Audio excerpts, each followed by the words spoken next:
It's Chris Smith time. Oh, hello, everybody. It's me, Chris Smith. And guess what?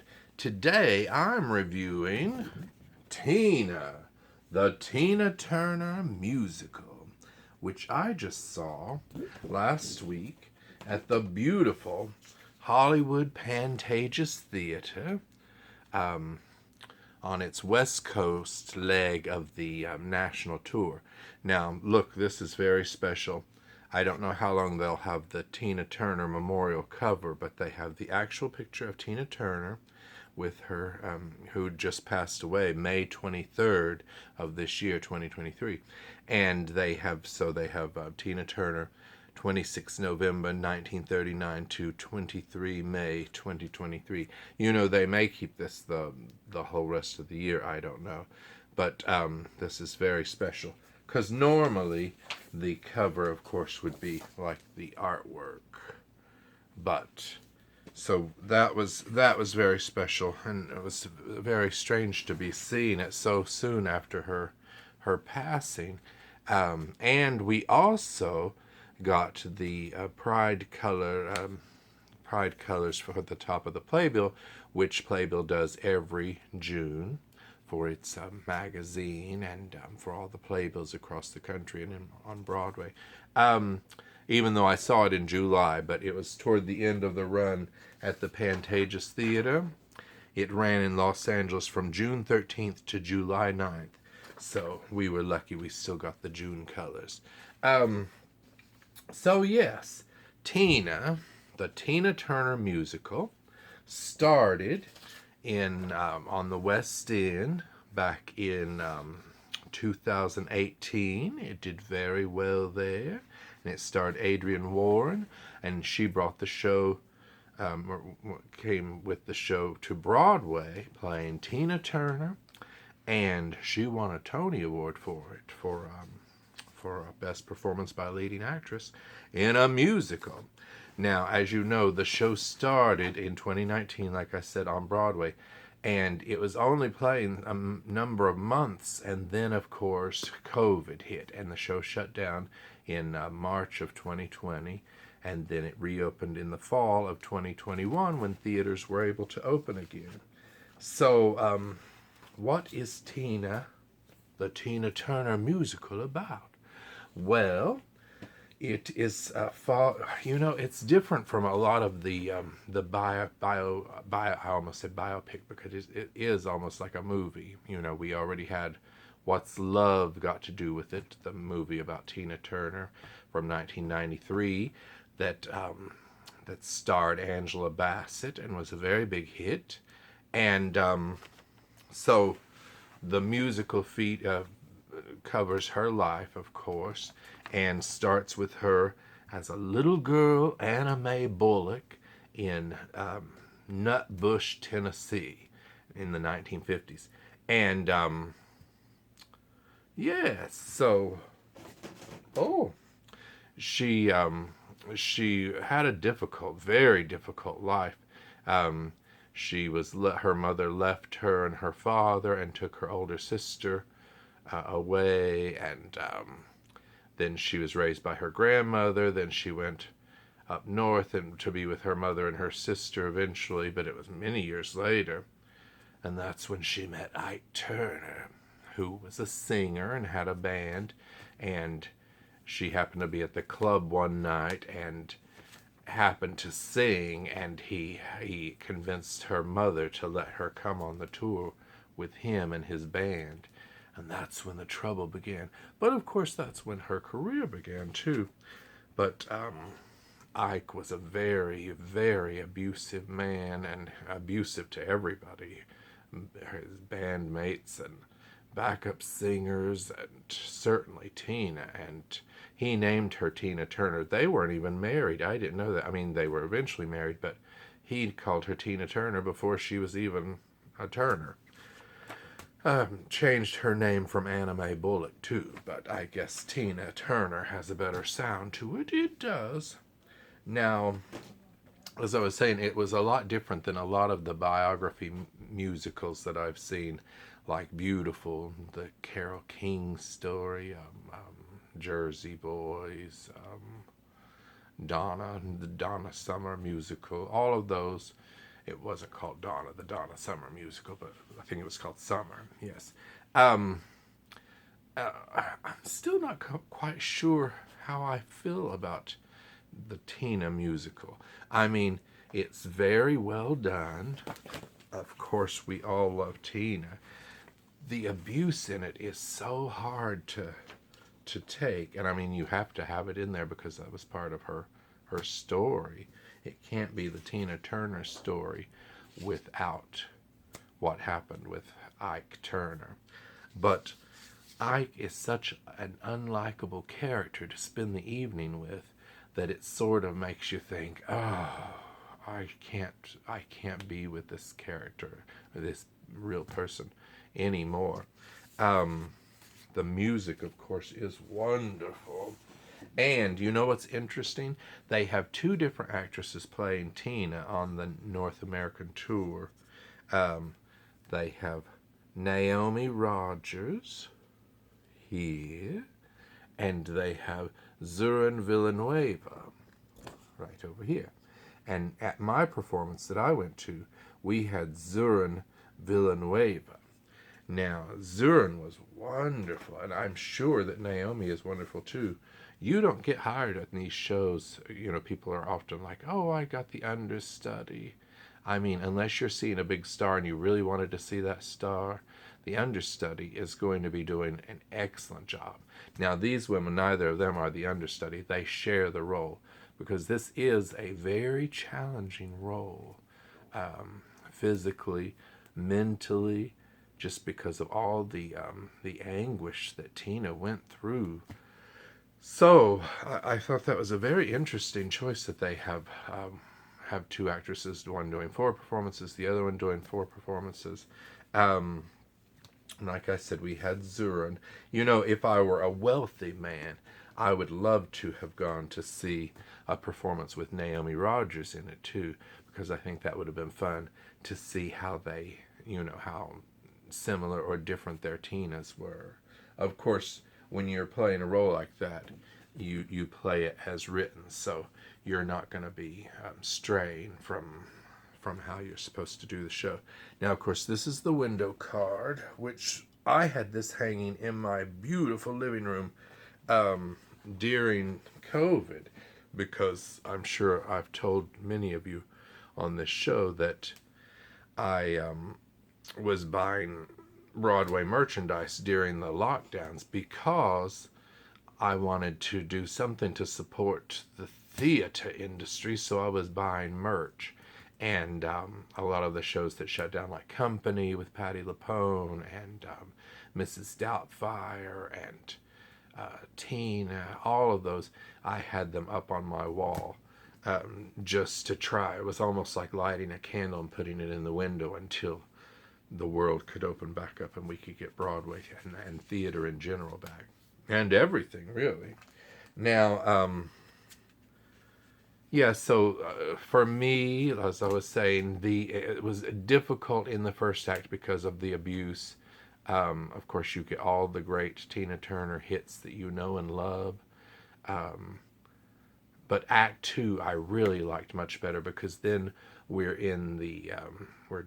moving toward the 80s when Tina really had her big solo comeback and had all those big hits like Private Dancer and What's Love Got to Do with It. There's so many songs that you don't even remember, and songs that you're like, oh yeah, she really had so many hits. River Deep Mountain High, Proud Mary, I Don't Want to Fight, Better Be Good to Me, the aforementioned Private Dancer, and What's Love Got to Do with It. We Don't Need Another Hero, Thunderdome, remember from Mad Max Thunderdome, Beyond Thunderdome. The Best. Now, the tour began in 2022. Here is the playbill. And when we got in the theater, of course, the little white piece of paper falls out, but it was to welcome a new cast member who's one of the swings. It must be so exciting to get a show that's like a pre-existing hit that, and I mean, you know, you're not going to close. You're part of this big machine. You're part of this tour. It's very exciting. Here's the inside cover. The director is Philida Lloyd, or Philida Lloyd. Choreographer is Anthony Van Last. And it is a book by Katori Hall with Frank, oh my eyesight, Frank Ketelaar and Keys Prinz. Forgive me if I've mispronounced your names. I do apologize.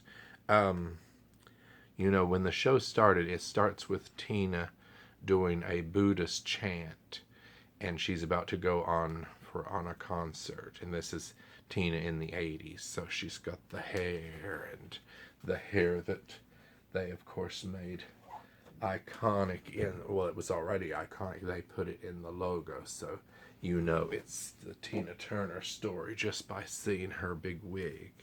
But yeah, so it starts with her. She's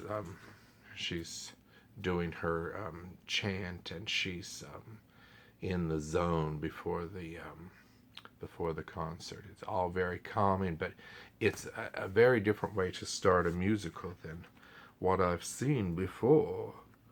So there's that. Here is the cast. You know what they should invent? They should invent a ring light that doesn't have the glare on the pages, but still lights you perfectly. That's why I have to take off my glasses when I do these videos. Now, Ike was played by Roderick Lawrence, and mind you, and he was very good. Everybody was. It was this was a top-notch production. And when I say that I don't like Ike Turner, it's the character. It's certainly not Roderick Lawrence.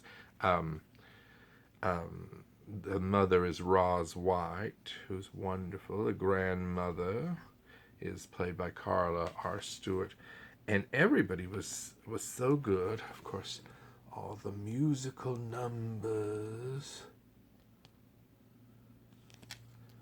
There will be one 15-minute intermission.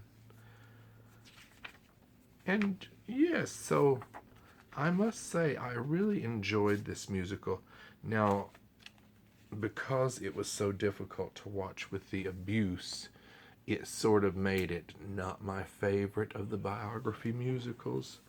But that's certainly not, there's not much you can do about that, because that is part of the story. And so I bought a program. I don't always get the program, but with Tina having just passed in real life, in real true life, and I had to get it, and they have an insert in the program, and look at the top, it says "Simply the Best." So it was very emotional watching this story. Here's pictures from the show. This is from the Broadway cast. You start out with like a rousing gospel number, because Tina's father was a minister, and she's singing too loud in church, and her mother's like shushing her, but she's got the spirit in her, and she's singing louder than everybody in the church. In the little program, they have like a timeline of Tina's career, which I appreciate. Here she is at the club when Ike is discovering her. But yes, here's the grandmother. Yes, somebody, if you're out there, tell us how we can get a ring light that doesn't glare on everything. But look, just the colors of the show. It's so bright and beautiful, and 60s and 70s. The Ike Turner character. It's not, of course, these aren't the actors that we had. But, and of course, look at that. I love that kind of fringe dress. Yeah, I really recommend that you see it. Of course, be forewarned about all the violence, the language.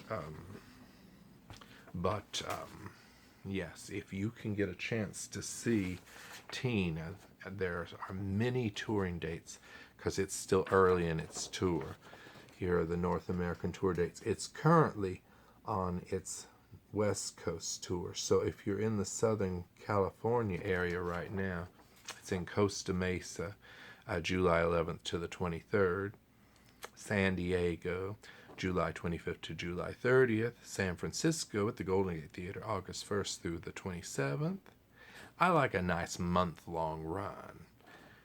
We have Beetlejuice coming here to the Pantages Theater in Hollywood, and it's only going to be here for 2 weeks. That's not long enough in a big city. I understand if you're a smaller town, 2 weeks, 1 week, that's nice, but in a giant metropolis, San Jose, August 29th through September 3rd.